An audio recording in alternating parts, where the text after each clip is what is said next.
ప్రపంచవ్యాప్తంగా ఐటీ కంపెనీల్లో అనిశ్చిత పరిస్థితులు నెలకొని ఉన్నాయి. ఎవరి ఉద్యోగం ఎప్పుడు ఊడుతుందో తెలియని టెన్షన్లో ఉన్నారు. వందలు వేల సంఖ్యలో ఉద్యోగులను తొలగిస్తున్నారు. ప్రపంచవ్యాప్తంగా ఇదే పరిస్థితి ఉంది. ఉద్యోగ భద్రత లేకపోవడంతో ఐటీ ఎంప్లాయీస్ తీవ్ర భయాందోళనలో ఉన్నారు. బయట ఒక్క ఉద్యోగం కోసం వందల మంది పోటీ పడుతున్నారు. నిర్వహణ ఖర్చు తగ్గించుకోవాలనే ఉద్దేశంతో చాలా కంపెనీలు ఉద్యోగులకు ఉద్వాసన పలుకుతున్నాయి. ఇప్పటికే అనేక కంపెనీలు ఉద్యోగులను తొలగించగా ఈ జాబితాలోకి మరో టెక్ కంపెనీ చేరింది. ఏకంగా 9,000 మంది ఉద్యోగులను తొలగించేందుకు నిర్ణయం తీసుకుంది.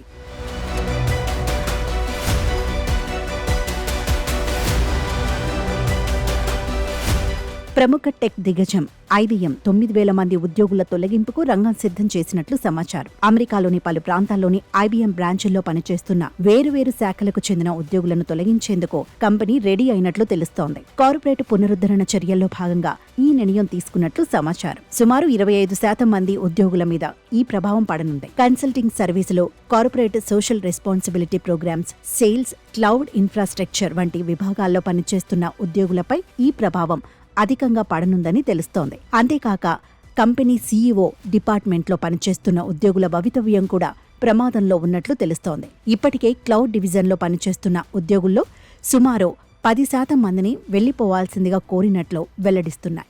తొలగింపుల్లో ఐబీఎం క్లౌడ్, క్లాసికల్ డిజిటల్ విభాగంలో ఉద్యోగులే అధికంగా ఉండనున్నట్లు నివేదికలు వెల్లడిస్తున్నాయి.